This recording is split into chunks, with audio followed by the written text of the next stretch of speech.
Hi there friends, welcome back to another episode of Generation Tech. My name is Alan. Recently one of our fans, Zachary Fashana, sorry if I'm butchering your name, sent us probably one of my favorite questions so far. And it's the question of what if the clone troopers actually had representation within the Galactic Senate? You know, what if the clones were actually treated like the human beings they are? I mean, here on this channel we make fun of Star Wars a lot. We like to throw shade at characters we don't like. But the clones we've always held in the highest regard. So it's awesome that we can finally advocate for them in a meaningful way. So thank you for your question, Zachary, and if any of you guys out there have a question like Zachary, please do follow us on Facebook and then send us a message with your video ideas. We're a little bit backlogged right now. We get like hundreds of messages every day, but I will slowly get to all of them eventually.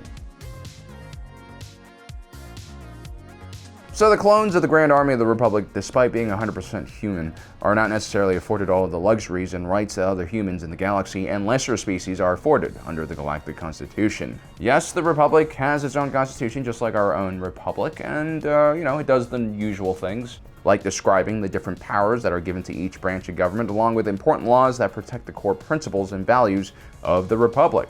I love democracy. Over the tens of thousands of years that the Constitution has been in existence, there have been many changes to kind of update this document to fit the new challenges the Republic faces. But one steady clause that has always been a part of the founding values of the Republic was the rights of sentience. This was a direct rejection of speciesism. Humanity, in its bountiful wisdom and compassion, realized that the lesser species needed to at least appear equal on paper and yada yada yada. More importantly, the rights of sentience directly outlawed slavery. There was growing concern that vulnerable humans could fall victim to this evil practice, and worse yet, some alien might actually enslave humans, which is completely unacceptable. So let's talk about slavery. By its most simplest definition, it is the ownership of one individual by another individual. Now, in this modern era we live in, with a more complicated economy, we have new forms of slavery coming up at all times, like the forced labor camps in China, where political prisoners and dissidents are forced to create our iPhones and fashion goods. While these individuals working in these camps are not technically owned as property by the government, they definitely are being forced to work and facing the threat of violence or even death if they do not. You also have like modern forms of indentured servitude. One famous example would be the early construction projects that could be found in Dubai. Basically, South Asian migrant workers became indebted to recruitment agencies from their home countries upon arrival. Essentially, these recruiters would pay for the migrant workers' passage to Dubai and also charge them for housing and food. Unfortunately for the migrant workers, they didn't make enough money to actually pay back that debt, and so that debt would keep growing and growing, keeping them in a new form of twisted slavery. Of course, not all forms of slavery are the same, and I do not have the energy or time to really try to compare one to another. The point is, there are always going to be evil, terrible people who are going to try to exploit others, and they might use, new flashy words to describe their slavery as not slavery, but ultimately, slavery comes in many different forms. The case of the clones is quite unique because the very people who are enslaving them are also their creators. In this case, the Republic, who are technically the clients here, have not enslaved existing people, but have created actual people to enslave. And so there is this argument that's probably used by the degenerate Kaminoan cloners that if it were not for these clients in the first place, the clones would never exist, and therefore they should be grateful to have a purpose at all. Another tricky part of this equation is, while the Republic are the clients, they aren't necessarily the individuals who even started the process of purchasing these clones. The actual contract that was created between the Republic and the Kaminoans was made by a private individual with private funding that was relatively hard to track. Jedi Master Sifo Dyas was the one who made the order for the clones, but he was secretly backed by Count Dooku, who himself was backed by Darth Sidious and Darth Plagueis, and their lobbying group known as the Mask Holdings. That's where all of the money came from. And so the clone army was not created by taxpayer money. It was conveniently gifted to the Republic at no cost, at a tumultuous time when the Republic was desperate for a standing army. Public opinion at the time was probably very supportive of adopting this army. It was a no-brainer.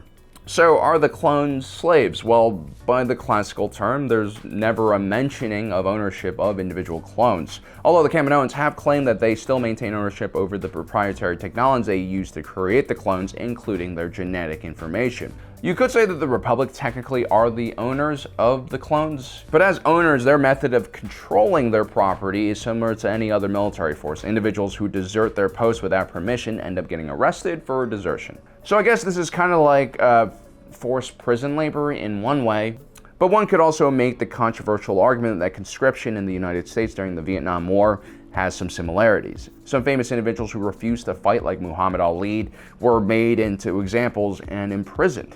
But then again, it wasn't that difficult to dodge the draft if you had the right strategy. Former President Donald Trump dodged the draft by getting a phony letter from a podiatrist, which isn't surprising at all. What's also not surprising is that current President Joe Biden also was allowed to skip the war because he had asthma. While this might be a little more reasonable, President Biden was a lifeguard and star football player, and Trump was also quite an impressive young man. The point is they're both as healthy and able-bodied as the individuals who were actually drafted and sent overseas. Like former presidential candidate John McCain. Not only did he not dodge the draft, he also got shot down over enemy territory, was imprisoned in the infamously terrible one-star Hanoi Hilton POW camp. He also sustained serious wounds and was tortured Vietnamese style, which was probably the worst style. He was even offered an early release because of his family connections, but he ultimately decided to stay with the rest of the men. Rest in peace and respect, you crazy old bastard. Now the point here is because there are so many loopholes in this draft system, maybe it isn't, fair to call it slavery, but the argument could still be made, I think. The quickest way of alleviating concern that the Galactic Republic was fielding an army of slaves, which I'm sure was a central theme in all separatist propaganda, is by actually giving those individuals some ability to control their own destinies, aka by giving them representation in the Galactic Senate. Now, if we go back to the Galactic Constitution Right of Sentience Clause, it also states that every citizen is protected by the laws enshrined in the Constitution, which includes protection against undue hardship, access to suffrage, aka voting, and also representation. Sure, we can question if clone troopers were citizens or not, but generally, if you die for a country by fighting on the front lines, citizenship should be guaranteed. Just ask those cheerful fellows serving in the mobile infantry, they'll explain it to you. Or ask the 100 or so US veterans who have been deported from our country in the last few years because of felony convictions. A small percentage of these individuals were actually suffering from PTSD and other combat-related injuries. The world can be complicated and quite cruel. Now, giving the clone troopers representation in the Republic Senate would not have been a crazy thing to do. Even corporations like the Trade Federation had representation, believe it or not. But the question really is how many seats should be given to the clones, and who exactly are they representing? Are the clones representing the GAR, aka military, or are they representing clones as like a new group of people? Because if it is the former, that would be kind of weird because the military is supposed to protect the Constitution and serve the galactic government. It's not actually supposed to have representation or say in running the civilian parts of the country. That's usually the sign of a military coup. Now, obviously, because every clone trooper is in the military at this point, it would be relatively hard to distinguish the differences between clone interests and the interests of the Grand Army of the Republic. And so, if the clones are given a seat in the Senate, their first order of business should actually be to figure out a way to allow clones to leave the military without being arrested. This is really the first evil that the Galactic Republic allowed. It basically forces these clones from birth into slavery or servitude. All clones should be allowed to make a decision on whether they want to serve or leave and become civilians. Now, of course, there needs to be incentive to serve, and there also needs to be some kind of structure. Once you sign on and enlist, you need to serve your term out to the end of its contract, or you will be thrown into jail for desertion, because it is a military force after all. The clones could also choose to continue serving the Republic in a non-combat role. Now, the other thing that clones have to really decide on is whether they want non-clones joining the ranks of the JAR, or if they want to keep the Grand Army of the Republic exclusively made up of clones. From what we can tell during the early Imperial era, the clones disliked serving alongside enlisted and conscripted normies. And for good reason, clones were just better at being soldiers for the most part. Then again, allowing normal people to serve in the military would alleviate this responsibility for the clones to keep the, GAR at a certain size. Then there's the question of who controls all future cloning on Kamino. The first course of action here would probably involve getting clones more involved in the actual process.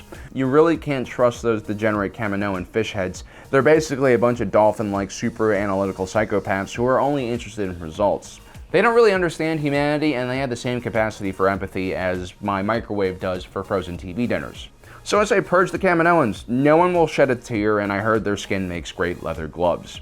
More importantly, this will allow the clones to finally take charge of their own reproduction, which I'm pretty sure is like a pretty common theme in activism nowadays.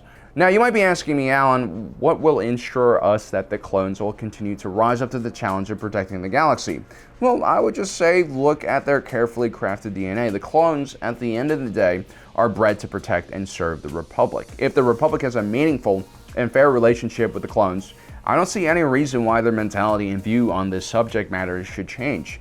The clones are created for sacrifice and the protection of liberty, and having that purpose is essential to their long-term survival and well-being as well. So thanks again, Zachary, for that awesome question. And remember, guys, follow us on Facebook and send us a message if you have awesome questions like this. Also, don't forget to subscribe and hit that notification button down below so you don't miss out on the rest of our content. As usual, thanks for joining us today. If you're watching this, you are Generation Tech.